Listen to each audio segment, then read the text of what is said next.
Assalamu alaikum. Today we will discuss about symbiotic relationship and plants and microbe interaction. Basically जो heading है वो है plant and microbe interaction की, इसी में ही symbiotic relationship आ जाएगा. ठीक है, एग्ज़ाम्स में हमें मोस्टली symbiotic relationship से आता है, बट हम स्टार्ट से डिस्कस करेंगे. तो सबसे पहले डिस्कस करते हैं plants and microbe interaction. So plants are non motile. Plants जो होते हैं वो मूव नहीं कर सकते, एक ही जगह पर रहते हैं. ठीक है, वो चल के एक जगह से दूसरी जगह नहीं जा सकते, तो वो नॉन मोटाइल होते हैं. ठीक है, but they constantly encounter both abiotic and biotic stress.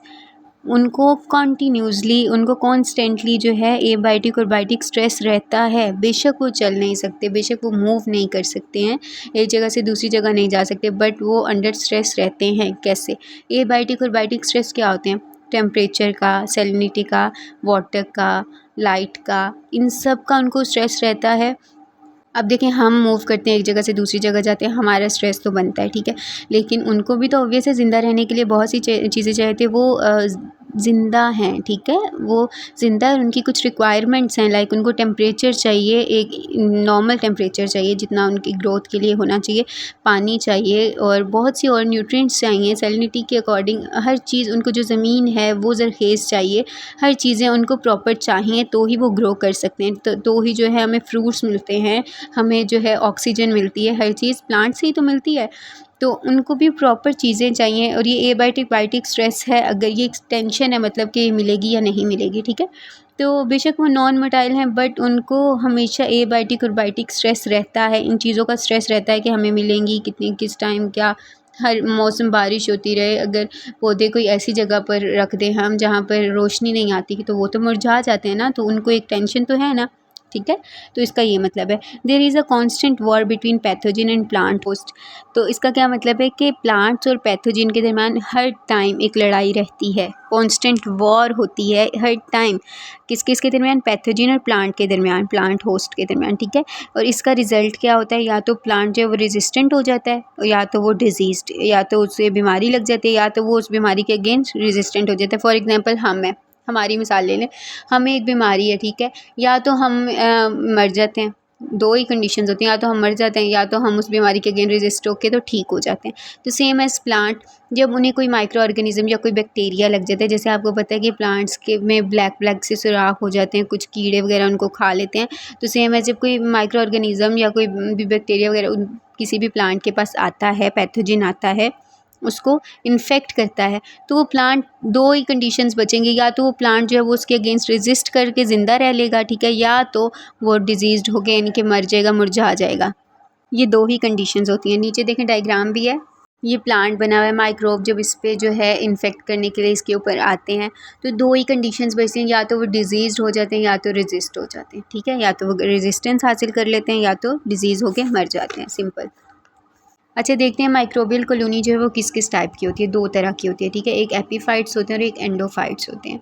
ठीक है, माइक्रोब्स जो प्लांट पे इफ़ेक्ट करते हैं वो किस किस तरह के होते हैं? दो तरह के होते हैं, या तो वो एपीफाइट्स होते हैं या तो वो एंडोफाइट्स होते हैं. एपी मतलब ऊपर, एंडो मतलब अंदर.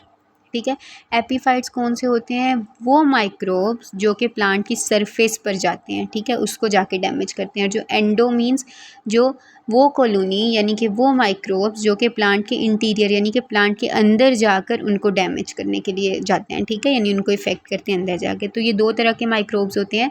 First one is epiphytes and second one is endophytes. ठीक है, एपीफाइट्स अगेन बता देती हूँ, जो प्लांट की अपर सरफेस पे जाते हैं, और जो एंडोफाइट्स हैं वो प्लांट के इंटीरियर में जाते हैं. सिंपल.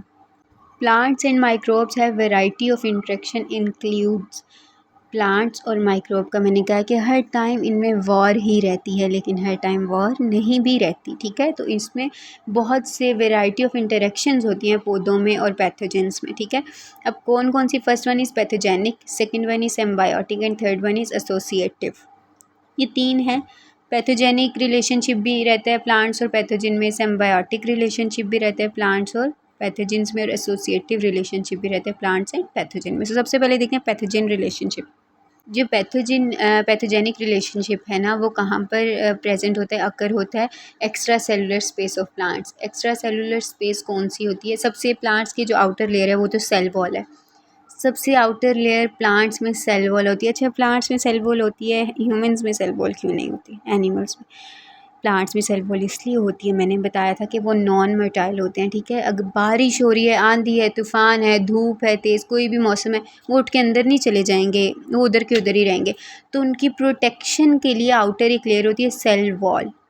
इंसान या जानवर जो हैं, हमें जिस तरह का मौसम होता है हम उसी के अकॉर्डिंग अपनी बॉडी को रखते हैं, यानी कि बारिश है तो अंदर आ गए, सर्दी है तो धूप में चले गए, गर्मी है तो अंदर एसी में बैठे हुए हैं, ठीक है। या जानवरों की मिसाल ले लेते हैं तो वो अपनी अपनी जगहों पर होंगे, दरख्तों के नीचे होंगे, यानी उनके लिए वो अपने फेवरेबल जो है जगह ढूंढ लेते हैं, लेकिन प्लांट्स नहीं ढूंढ सकते। सो प्लांट्स की आउटर लेयर कौन सी होती है? सेल वॉल की। और हमारी आउटर लेयर सेल मेम्ब्रेन होती है। तो जो पैथोजेनिक रिलेशनशिप होता है पैथोजेंस और प्लांट्स में, वो कहाँ पर प्रेजेंट होता है? एक्स्ट्रा सेलुलर स्पेस में। एक्स्ट्रा सेलुलर स्पेस कौन सी है? जो आउटर लेयर उनकी सेल वॉल है और उसके नीचे जो प्लाज्मा मेम्ब्रेन है। सबसे बाहर वाली लेयर कौन सी है? सेल वॉल, उसके नीचे वाली लेयर प्लाज्मा मेम्ब्रेन। इन दोनों लेयर्स के बीच में जो स्पेस है ना, वहाँ पर पैथोजेनिक रिलेशनशिप अक्कर होता है। ठीक हो गया। अब इसके इफ़ेक्ट्स क्या हैं, यानी पैथोजन का प्लांट्स के ऊपर इफ़ेक्ट क्या होता है? 3 तरह के इफ़ेक्ट्स हैं फर्दर: नेक्टोट्रॉफी, बायोट्रॉफी और हेमी बायोट्रॉफी, ठीक है। नेक्टोट्रॉफी क्या होती है? Plant cells are killed. इसमें क्या होता है? अच्छा, अब पैथोजन जो है इफ़ेक्ट किया उन्होंने कहाँ पर? सेल वॉल और प्लाज्मा मेम्ब्रेन के दरमियान वाली स्पेस पे, ठीक है। इसको पैथोजेनिक रिलेशनशिप कहते हैं। इसके वजह से क्या होगा? नेक्टोट्रॉफी अगर हो गई तो प्लांट जो सेल है वो मर जाएगा, ठीक है। अगर बायोट्रॉफी हो गई तो प्लांट सेल ज़िंदा रहेगा, यानी वो रेजिस्ट हो जाएगा और वो ज़िंदा हो जाएगा, ज़िंदा ही रहेगा, ठीक है। और हेमी बायोट्रॉफी मींस कि plant cell initially alive and later killed, यानी कि अभी जब उस पैथोजन ने उस पर इफ़ेक्ट किया तो प्लांट सेल थोड़ी देर ज़िंदा रहा, मतलब शुरू में वो ज़िंदा ही है लेकिन बाद में वो मर जाएगा। कि बीमारी उसको अगर एक उसने लगाई है तो वो एकदम नहीं मरेगा, आहिस्ता आहिस्ता ख़त्म हो जाएगा, मुरझा जाएगा, ठीक है। 3 इफ़ेक्ट्स होते हैं। कौन कौन से? पहला है या तो प्लांट सेल मर जाएगा, ख़त्म हो जाएगा ऑन द स्पॉट, ठीक है। मुरझा जाएगा, ख़त्म होने का मतलब मुरझा जाएगा, ठीक है। तो वो अलाइव नहीं रहेगा, मुरझा जाएगा। इसको क्या कहेंगे हम? इसकी टर्म है नेक्टोट्रॉफी। अगर प्लांट सेल सॉरी रेजिस्ट हो जाता है तो उसको हम कहेंगे बायोट्रॉफी। और अगर वो प्लांट सेल इनिशियली स्टार्ट में अलाइव है, ज़िंदा है, बट लेटर ऑन मर जाता है, मुरझा जाता है, तो इसको कहेंगे हेमी बायोट्रॉफी, ठीक है। अब इसकी मिसाल ऐसे है नेक्टोट्रॉफी की, हम अगर ह्यूमंस में एग्जांपल लें तो कुछ ऐसी डिजीज़ होती हैं, फॉर एग्जांपल एक्सीडेंट्स हो जाते हैं कुछ, तो with in second human beings की डेथ हो जाती है, तो इसको नेक्टोट्रॉफी में ले लेंगे। बायोट्रॉफी अगर हम लोग इलाज वगैरह करवा के ठीक हो जाते हैं, रेजिस्ट कर लेते हैं कोविड के अगेंस्ट। अच्छा, कोविड के अगेंस्ट कुछ लोग फ़ौरन मर गए थे, वो नेक्टोट्रॉफी में आ गए। कोविड के अगेंस्ट जो कुछ लोगों ने रेजिस्ट कर लिया था वो बायोट्रॉफी में आ गए। और कोविड के अगेंस्ट कुछ लोग बीमार रहे और बाद में मर गए, वो हेमी बायोट्रॉफी में हो गए। ठीक हो गया, अब समझ आ गई होगी। अब चलते हैं ज़रा मेन टॉपिक पर जिसका नाम है सिम्बायोटिक रिलेशनशिप। अभी हमने पैथोजेनिक रिलेशनशिप पढ़ ली, अब हम सिम्बायोटिक रिलेशनशिप पढ़ेंगे। इस सेपरेट क्वेश्चन भी आता है सिम्बायोटिक रिलेशनशिप के नाम से, ठीक है। अब हम ये देखते हैं। ये क्वेश्चन हमें ऐसे भी आता है, symbiotic relationship of microbes in plants, ठीक है। सिम्बायोटिक रिलेशनशिप क्या कहते हैं, मतलब क्या? इसका सेम का मतलब है टुगेदर, बायोटिक मीन्स लाइफ और लिविंग ऑर्गेनिजम्स, ठीक है। लिविंग ऑर्गेनिज्म का आपस में जो रिलेशनशिप है, रिश्ता है, उसको हम सिम्बायोटिक रिलेशनशिप कहते हैं। लेकिन अभी आज हम इसको प्लांट्स में डिस्कस करेंगे, ठीक है। इसकी प्रॉपर डेफिनेशन पढ़ते हैं। A relationship between two or more living organisms, they may provide benefit and harm to each other, is termed as symbiotic relationship. दो लिविंग ऑर्गेनिज़म, दो जानदार जो ऑर्गेनिज़म्स हैं, दो जानदार लोगों में या दो जानदार चीज़ों में जो रिलेशनशिप है वो या तो आपको एक दूसरे को फ़ायदा देंगे या तो नुकसान। लेकिन उनके ये फ़ायदा दें या नुकसान दें, रिलेशनशिप तो दोनों में है ना।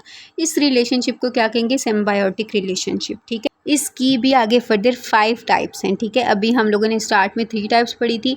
First one is pathogenic relationship, second one is symbiotic and third one is associative. अब हम सिम्बायोटिक को डिस्कस करें जिसके आगे फर्दर 5 टाइप्स हैं। कौन कौन सी ये आप लोगों को पता होंगी। So first one is predation, जिसमें प्रीडेटर एंड प्रे का रिलेशनशिप आ जाता है। Second one is mutualism, third one is parasitism, fourth one is commensalism and fifth one is competition. ये मेन टॉपिक है आज के लेक्चर का, यानी ये आपको एज अ क्वेश्चन आ जाएगा तो आपने सिम्बायोटिक रिलेशनशिप को ऐसे ही बताना है, ठीक है। सबसे पहले प्रीडेशन देखते हैं। प्रीडेशन में दो चीज़ें आ जाती हैं, predator and prey. So predator क्या होता है, और वो ऑर्गेनिज्म जो दूसरे को मार दे और खा ले, ठीक है, वो प्रीडेटर होता है। यानी कि अगर लायन और गॉट की एग्जांपल ले लेते हैं, तो शेर क्या होता है, बकरी को मार के खा लेता है, तो शेर क्या होगा, प्रीडेटर होगा, और बकरी क्या होगी, प्रे होगी, जो बेचारी मर गई और खाई गई, ठीक है। So predator is organism that kill and eat other organism, ठीक है, वो ऑर्गेनिज्म जो दूसरे ऑर्गेनिज्म को मार के खा ले, वो प्रीडेटर कहलाते हैं, यानी डोमिनेंट है, ठीक है। और जो नेक्स्ट देखते हैं, प्रे क्या, organism which is being got killed and eaten by predator, ठीक है, वो ऑर्गेनिज्म जो कि मर जाए बेचारा और खाया जाए दूसरे ऑर्गेनिज्म से, उसको प्रे कहेंगे। जैसे बकरी और शेर की मिसाल दी है, तो शेर मार देता है तो वो प्रीडेटर है, प्रे बकरी बेचारी मर जाती है और खाई जाती है तो वो प्रे होगी, ठीक है। अब प्रीडेशन की प्रॉपर डेफिनेशन पे आते हैं। प्रीडेशन इज़ अ प्रोसेस, ये एक ऐसा प्रोसेस है इन विच वन ऑर्गेनिज्म किल, एक ऑर्गेनिज्म जो है वो मारता है, एंड ईट और फीड ऑन अदर ऑर्गेनिज्म, और उसको खा लेता है, ठीक है। यानी कि वही जो प्रीडेटर और प्रे की एग्जांपल दी है। तो प्रीडेशन जो है ये एक ऐसा सिम्बायोटिक रिलेशनशिप है दो ऑर्गेनिजम्स के दरमियान, रिलेशनशिप ही है ना, तो ऐसा रिलेशनशिप है कि जो एक जो है दूसरे को खाएगा और ख़ुद ज़िंदा रहेगा, ठीक है, और दूसरा जो है वो पहले की खुराक बनेगा ताकि वो ज़िंदा रहे। अब हम ये पौधों में देख लें, तो पौधे रैबिट्स और प्लांट्स को देख लेते हैं। जो खरगोश हैं, ठीक है, वो प्लांट्स को खाएंगे तो ज़िंदा रहेंगे ना, तो ये अब इनका रिलेशनशिप है। अब एक भी चीज़ अगर नहीं है ना, पौधे नहीं है तो समझ लें कि प्रे नहीं है तो प्रीडेटर भी नहीं है, समझ लें पौधे नहीं है तो खरगोश भी नहीं है, ठीक है। वो थोड़े दिन ज़िंदा रहेंगे, जब उनको खुराक ही नहीं मिलेगी तो वो मर जाएंगे। तो ये इनका रिश्ता है, एक है तो दूसरा है, ठीक है, एक नहीं है तो दूसरा भी नहीं है। सो प्रीडेटर एंड प्रे, यानी कि प्रीडेशन एक ऐसा प्रोसेस है जिसमें एक जानवर दूसरे जानवर को मार के खुद अपने आप को ज़िंदा रखता है, और जो दूसरा वाला है वो अपने आप को मार के तो पहले वाले को ज़िंदा रखता है। Simple is that. नेक्स्ट देखते हैं पैरासाइटिज़म। पैरासाइटिज़म के नाम से पता चल रहा है जी, पैरासाइट्स। तो ये रिलेशनशिप किस किस के दरमियान होता है, होस्ट और पैरासाइट के दरमियान होता है, ठीक है। यानी कि पैरासाइट और होस्ट। अभी पैरासाइट क्या है, होस्ट क्या है, वो भी मैं बताती हूँ। होस्ट क्या होता है, फूड होता है पैरासाइट का, यानी कि होस्ट जो है वो एज अ प्रे काम करता है। पहला प्रीडेटर और प्रे था, वो जानवरों में प्लांट्स में आ जाती है बात, ये पैरासाइटिज़म है तो ये पैरासाइट्स में बात आ जाएगी, बात वही है। होस्ट जो है वो खाना बन जाता है पैरासाइट का, ठीक है। होस्ट जो है वो एज अ प्रे काम करता है, खुद मर जाता है और पैरासाइट को खिला देता है, और जो पैरासाइट है वो जो है वो प्रे को खा लेगा, यानी कि होस्ट को खा लेगा। So parasite is organism that get food from other organism host and provide harm to host. अच्छा, पैरासाइट जो होता है वो क्या करता है, होस्ट को यानी कि दूसरे ऑर्गेनिज्म को क्या करेगा, मार के उसको नुकसान पहुंचा के खा लेगा, ठीक है।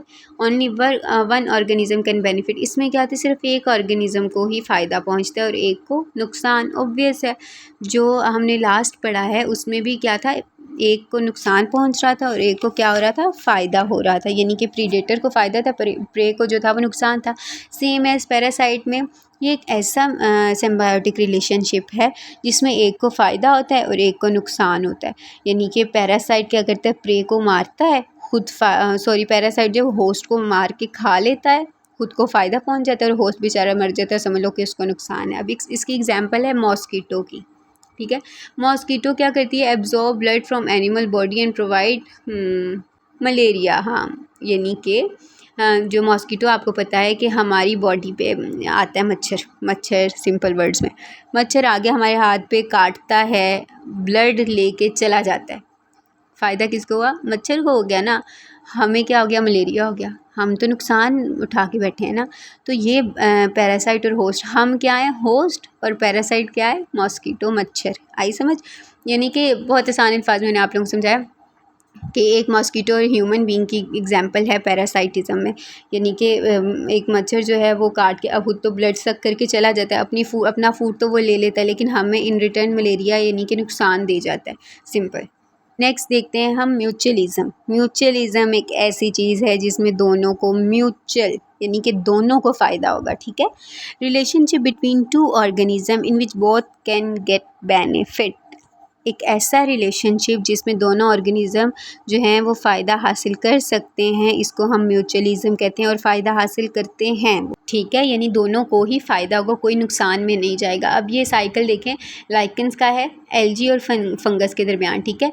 अब फंगस जो है वो एल्गी को क्या देगी, शेल्टर, न्यूट्रिएंट्स और मॉइस्चराइज़र देगी। इन रिटर्न एल्गी से क्या लेगी, फूड एंड न्यूट्रिएंट्स लेगी, यानी कि दोनों एक दूसरे से कोई ना कोई चीज़ लेके एक दूसरे को फ़ायदा पहुंचा रहे हैं। अब फॉर एग्जांपल मैं हूँ फंगस, आप हैं एल्गी, ठीक है। अब आपके पास क्या चीज़ है, फूड और न्यूट्रिएंट्स आपके पास बेतहाशा पड़े हुए हैं, लेकिन आपके पास शेल्टर नहीं है, आपके पास मॉइस्चराइज़र नहीं है, आपको जो न्यूट्रिएंट्स चाहिए वो आपके पास नहीं है, वो सब मेरे पास है। मेरे पास शेल्टर है, न्यूट्रिएंट्स हैं, मॉइस्चराइज़र है, लेकिन मेरे पास फूड नहीं है, न्यूट्रिएंट्स नहीं है जो मुझे चाहिए।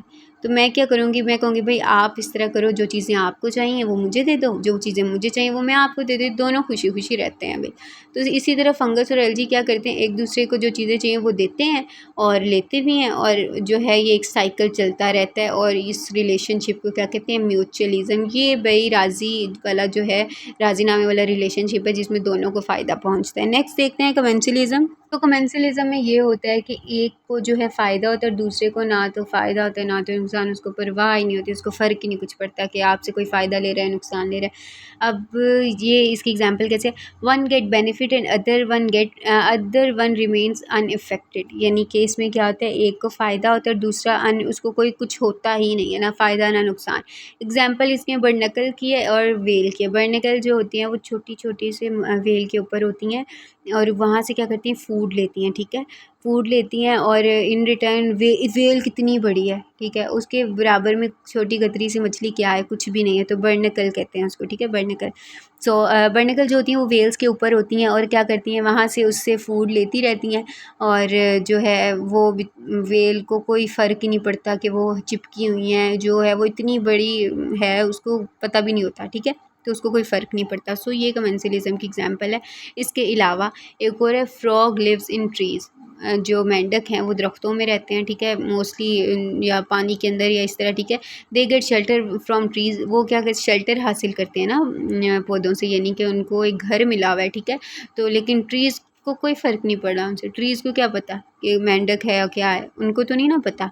मंकीज़ हैं वो दरख्तों पे रहते हैं, तो वो उधर से वो खाते हैं फ्रूट्स वगैरह, वहाँ रहते हैं, लेकिन दरख्तों को कोई, अगर वो हार्म तो नहीं पहुँचाते ना, दरख्तों को कोई इफ़ेक्ट नहीं होता उससे, ठीक है। ये कमेंसलिज्म की 2 एग्जांपल्स हैं। नेक्स्ट हम देखते हैं कंपटीशन। अच्छा, कंपटीशन ना एक अलग ही चीज़ है, यानी कंपटीशन आपको पता है, मैं और आप लगे हुए हैं हाईएस्ट मार्क्स लेने के लिए, ठीक है, वो बेचारी लिमिटेड चीज़ है, किसी एक के पास जाएगी, ठीक है, लेकिन हम दोनों लगे हुए हैं। अब जो है जिसमें ज़्यादा पावर है, यानी जो उसे हासिल कर सकता है, ठीक है, जो कैपेबल है, यानी इधर आ जाता है लॉ। हमारी दुनिया का कानून क्या है, सर्वाइवल ऑफ द फिटेस्ट, जो फिट है वही उस चीज़ को हासिल कर सकता है। सो कंपटीशन में क्या होता है, इंटरेक्शन बिटवीन 2 ऑर्गेनिजम्स और many organisms in which both fight. इसमें क्या होता है, एक ऐसा रिलेशनशिप, एक ऐसा इंटरेक्शन जिसमें ऑर्गेनिज़म लड़ते हैं दोनों एक ही चीज़ के लिए, फॉर सेम सोर्स, एक ही चीज़ के लिए लड़ते हैं, दैट इज़ लिमिटेड, जो कि थोड़ी है, जो कि लिमिटेड है, ठीक है। जैसे एग्जांपल मैंने आपको दे दी, मैं और आप लड़े हाईएस्ट मार्क्स के लिए, जाने तो किसी एक के पास है ना। अब survival of the fittest means हमारा वर्ल्ड का, हमारी पूरी दुनिया का लॉ क्या है कि अब हम दोनों में से जो फिट है उन मार्क्स के लिए, हम दोनों में से जो कैपेबल है, जो पढ़ता है, जिसमें इतनी है कैपेसिटी कि वो हासिल कर सके, वो हासिल करेगा। सो इन कंपटीशन इन एनिमल्स और प्लांट्स, इसमें क्या होता है, एनिमल्स में क्या होता है कि 2 जानवर एक ही चीज़ के लिए लड़ रहे हैं, ठीक है, और वो चीज़ किसी लिमिटेड है, एक ही के पास जाएगी, और उन दोनों में से जो फिट है, जो हासिल कर सकता है कैपेबल, तो वो उस चीज़ को हासिल कर लेगा, ठीक है। अब इसकी में एग्जांपल क्या है, प्लांट्स की, ठीक है, वो मैं आगे आपको बताती हूँ। अमेंसिलिज्म भी इसको कहते हैं और कंपटीशन भी कहते हैं, ठीक है। इसमें क्या होता है, एक को हार्म पहुँचता है और एक रिमेन्स अनइफेक्टेड, यानी कि अब मैं और आप हैं तो मुझे क्या नाम है, कोई नुकसान नहीं होगा, मुझे कोई इफ़ेक्ट नहीं होगा भाई आपसे, आपको नंबर मिलते हैं नहीं मिलते, आपको नहीं मिले, आपको तो नुकसान पहुंचा ना, ठीक है। अब इसमें देखते हैं कि कौन कौन सी स्पीशीज़ होती हैं। First one is inter specific and second one is intra specific, ठीक है। इंटर स्पेसिफिक में आ जाते हैं शार्क्स एंड डॉल्फिन्स। और इंटर स्पेसिफिक में डायरेक्ट और इनडायरेक्टली वो जो है कंपटीशन करती हैं, जो एनिमल्स हैं या अदर प्लांट्स में आप ले लें, और फ़ायदा हासिल करते हैं। अब इसमें एग्जांपल प्लांट की कैसे आगे, प्लांट्स तो ना चलते हैं ना कुछ, तो उनमें कंपटीशन कैसे हो गया। वो ऐसे हुआ कि कुछ होते हैं बड़े प्लांट्स और कुछ होते हैं छोटे प्लांट्स, ठीक है। तो जो बड़े प्लांट्स होते हैं ना, अब दोनों को हम एक ही एरिया में लगा दें, ठीक है। तो जो लार्जर वाले होंगे ना, बड़े होंगे, वो ज़्यादा सारे तकरीबन न्यूट्रिएंट्स ले लेते हैं। जो छोटे वाले होते हैं उनको कुछ बचता ही नहीं है। अब देखें, एक एक ही ग्राउंड में मैंने एक बहुत बड़ा पौधा लगाया हुआ है और एक बहुत छोटा सा, एक बड़ा दरख्त और एक छोटा सा पौधा है। अब मैं वहाँ पर लिमिटेड पानी देती हूँ, हमें लिमिटेड सोर्स है ना हमारे पास, तो वो जो है सोर्स पानी मैं लिमिटेड देती हूँ। तो जो है क्या, बड़ा वाला, वो सारा ही सक कर लेगा। न्यूट्रिएंट्स डालती हूँ, खाद वगैरह, तो सारी क्या ले लेंगी, बड़ा वाला ले लेगा। जो धूप है, रोशनी है, वो ज़्यादा किसके पास जाएगी, बड़े वाले के पास। शायद उसके साए में छोटे वाले के पास कुछ जाए ना, छोटा वाला तो मुरझा जाएगा। तो इसमें क्या होता है, छोटे वाले को नुकसान हुआ और बड़े वाले को कोई अनइन्फेक्टेड है, उसे अपनी चीज़ें प्रॉपर मिल रही हैं, उसको कोई इफ़ेक्ट नहीं हो रहा, ठीक है। तो ये चीज़ क्या है, कंपटीशन, ठीक है। या इसमें आप ऐसे भी कह सकते हैं, एक को नुकसान हो रहा है और एक को फ़ायदा हो रहा है, ठीक है। तो ये कंपटीशन में जिसमें मैंने आपको एग्जांपल दी है, इसके अलावा एग्जांपल आप मेरी और आपकी कर लें, जो मैंने मार्क्स की आपको दी है। इसके अलावा आप इसमें कोई भी एग्जांपल कर सकते हैं, ठीक है।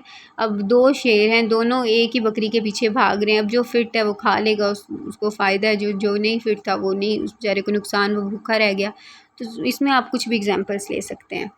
आज का टॉपिक सिर्फ इतना ही था और बहुत ही मज़े का, इंटरेस्टिंग, यानी मुझे पढ़ाते हुए तो बहुत अच्छा लगा। मज़ा आया, मतलब आप लोगों को होपफुली आया होगा। जो चीज़ नहीं समझ आई इसमें मुझसे पूछ लीजिएगा, मैं आप लोगों को समझा दूँगी जो चीज़ नहीं क्लियर हुई, ठीक है। और फर्दर ये मैंने इसलिए सिम्बायोटिक रिलेशनशिप का बताया क्योंकि लास्ट लेक्चर में भी मैंने सिम्बायोटिक रिलेशनशिप को डिस्कस किया था और मुझे था पता नहीं आप लोगों को पता होगा नहीं पता होगा, ठीक है। तो जो चीज़ नहीं क्लियर मुझसे पूछ लीजिएगा और फर्दर कोई डिज़ायरेबल टॉपिक हो तो मुझसे पूछ लीजिएगा, वो मैं भी आपको नेक्स्ट लेक्चर उसी पे दे दूँगी। और वीडियो को भी लाइक शेयर सब्सक्राइब किया करिए, इतने कम व्यूज़ होते हैं आप लोगों के। और उसके अलावा दुआ में याद रखिएगा। जज़ाकल्लाह खैर।